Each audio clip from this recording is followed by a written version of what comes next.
kali ini saya akan menjelaskan mengenai perkembangan pertumbuhan ekonomi Indonesia dan stabilitas ekonomi. Nah, pada kesempatan kali ini saya berada di kantor gubernur, tepatnya di Jalan Malioboro. Pertama, tentang mengenai pemulihan Indonesia selama pandemi. Judul yang saya ambil pada kali ini yaitu mengenai proses pemulihan ekonomi Indonesia pada selama pandemi.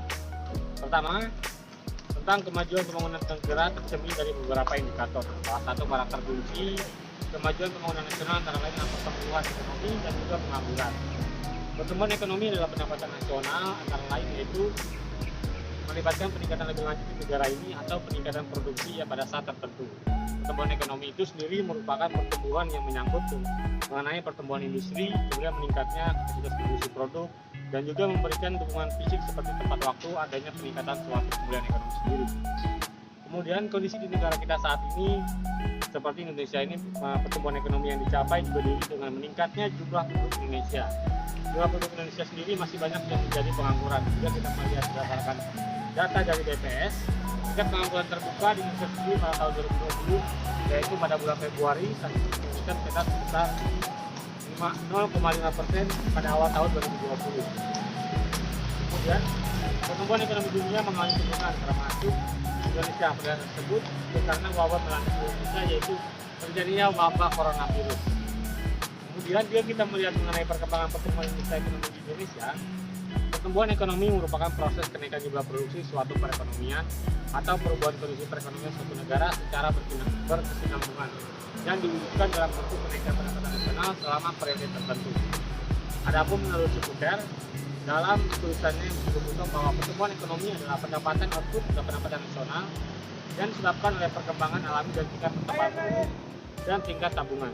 Sedangkan menurut beberapa pakar ekonomi pembangunan, pertumbuhan ekonomi adalah suatu istilah negara yang telah maju untuk menyebut keberhasilan pembangunannya, sementara itu untuk negara yang sedang berkembang digunakan istilah pembangunan Indonesia. Nah, beberapa faktor yang menunjang pertumbuhan ekonomi antara lain, pertama ada sumber kekayaan alam, kemudian ada sumber daya manusia, ada juga sumber daya modal, teknologi dan inovasi dan informasi. Nah, faktor-faktor tersebut merupakan faktor yang mempengaruhi pertumbuhan GDP suatu negara.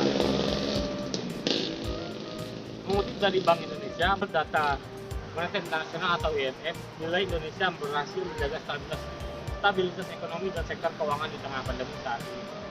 Didukung oleh kinerja makroekonomi yang kuat dan respon kebijakan yang tegas dan menyeluruh. Respon kebijakan tersebut mencakup paket kebijakan yang tertuang dalam Program Pemulihan Ekonomi Nasional atau PME.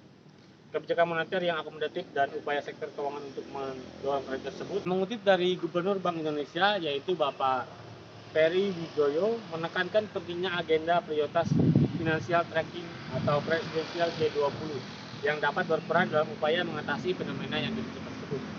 Lanjut lagi, Bank Indonesia meyakinkan bahwa ekonomi Indonesia akan lebih baik dengan pertumbuhan ekonominya yang diperkirakan sebesar 4 sampai dengan 5% pada tahun 2022 ini. Didukung dengan peningkatan ekspor dan konsumsi rumah tangga, animo positif yang juga dapat datang dari investasi serta stimulus pemerintah dan Bank Indonesia serta dana yang hasil dari beberapa lem kota. Pertama, untuk mengatasi masalah relokasi tenaga kerja, yaitu kedua relokasi tenaga modal, ketiga untuk meningkatkan produktivitas dan pertumbuhan serta ketidaksiapan dan pencegahan pandemi, dan keempat memanfaatkan teknologi untuk memperluas literasi digital dan mengatasi hambatan investasi. Selain itu, untuk membuka dalam diskusi terkait agenda sistem pembayaran serta G20 yang telah mendorong koneksi sistem atau uang digital baik dari sisi potensi maupun dari sisi resikonya. Dalam laporan IMF mendukung mengenai memandang kinerja ekonomi Indonesia yang akan terus menguat pada tahun 2022 hingga tahun 2023. Dan didorong oleh peningkatan permintaan domestik tersebut dan dukungan kondisi komunitas global. Meskipun demikian, IMF mencermati beberapa faktor risiko yang perlu diwaspadai pemerintah Indonesia, terutama terkait dengan munculnya varian baru atau virus baru dari coronavirus ini dan kemungkinan peningkatan kondisi keuangan global akibat dari normalisasi kebijakan moneter yang lebih cepat diperkirakan. Bank Indonesia terutama terkait normalisasi kebijakan likuiditas dan finansial atau digitalisasi.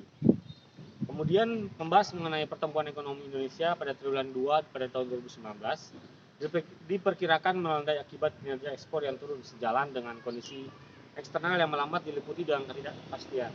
Pertumbuhan sisi ekonomi atau year on year sendiri dapat dilihat pada komponen pada tahun 2016 sampai dengan 2019, yaitu pada konsumsi rumah tangga yang terus meningkat sebanyak 5,01%. Kemudian pada konsumsi lembaga konflik itu meningkat dari tahun 2016 sebesar 6,64% menjadi 16,93% di tahun 2019.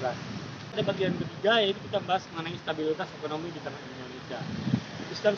Sistem stabilitas keuangan Indonesia yaitu di mana keadaan dan mekanisme ekonomi dalam penetapan atau penentuan harga, alokasi dana dan pengelolaan risiko berjalan dengan baik serta mendukung stabilitas perekonomian adalah syarat dasar untuk terciptanya peningkatan kesejahteraan masyarakat melalui pertumbuhan yang tinggi dan peningkatan likuiditas pertumbuhan ekonomi itu sendiri. Nah, stabilitas perekonomian yang sangat penting untuk mendorong kepastian berusaha bagi pelaku ekonomi. Stabilitas makro, misalnya terhadap permintaan domestik dan keluarnya nasional neraca pembayaran, kemudian penerimaan pengeluaran fiskal serta tabungan dan investasi. Hal tersebut berhubungan yang tidak seharusnya dengan keseimbangan yang tepat. Nah, keseimbangan fiskal dan neraca pembayaran misalnya tetap sejalan dengan stabilitas ekonomi asalkan dapat dibiayai secara berkesinambungan oleh pemerintah Indonesia sendiri. Nah, perekonomian yang tidak stabil menimbulkan biaya yang tinggi bagi perekonomian dan masyarakat. Kemudian ketidakstabilan akan menyulitkan masyarakat, baik swasta maupun bagi rumah tangga, untuk menyusun rencana ke depannya, khususnya dalam jangka panjang yang dibutuhkan bagi investasi. Tingkat investasi yang rendah akan menurunkan potensi pertumbuhan ekonomi yang panjang. Adanya fluktuasi yang tinggi dapat dalam pertumbuhan keluaran produksi akan mengurangi tingkat keahlian tenaga kerja yang lama telah mengganggu. Nah, kemudian kita membahas mengenai inflasi yang tinggi dan fluktuasi yang tinggi yang akan menyebabkan timbulnya biaya yang sangat besar kepada masyarakat. Beban terberat akibat dari inflasi yang tinggi ini akan dirasakan oleh penduduk miskin yang mengalami penurunan daya beli. Inflasi yang berproporsi tinggi ini akan menimbulkan perbedaan pergerakan, penurunan dari daya beli oleh masyarakat sendiri. Nah, inflasi yang berproporsi tinggi ini juga akan menimbulkan beberapa perubahan permintaan dan penawaran terkait dengan barang dan jasa dan kenaikan harga umum terkait barang-barang disebabkan oleh permintaan yang berlebih. Nah, akibat dari terjadinya alokasi intensi sumber daya tersebut akan meningkatnya penting stabilitas ekonomi makro bagi kelancaran dan pencapaian sasaran pembangunan ekonomi sendiri. Pemerintah harus bertekad untuk terus menciptakan dan menetapkan stabilitas ekonomi, baik untuk menjaga stabilitas ekonomi makro dan mencegah timbulnya fluktuasi yang berlebihan untuk perekonomian tersebut. Nah, menurut Gubernur Bank Indonesia, Peri Wirjoyo menyampaikan bahwa prospek ekonomi Indonesia sendiri akan semakin membaik dengan pertumbuhan yang lebih tinggi dari stabilitas yang tetap terjaga.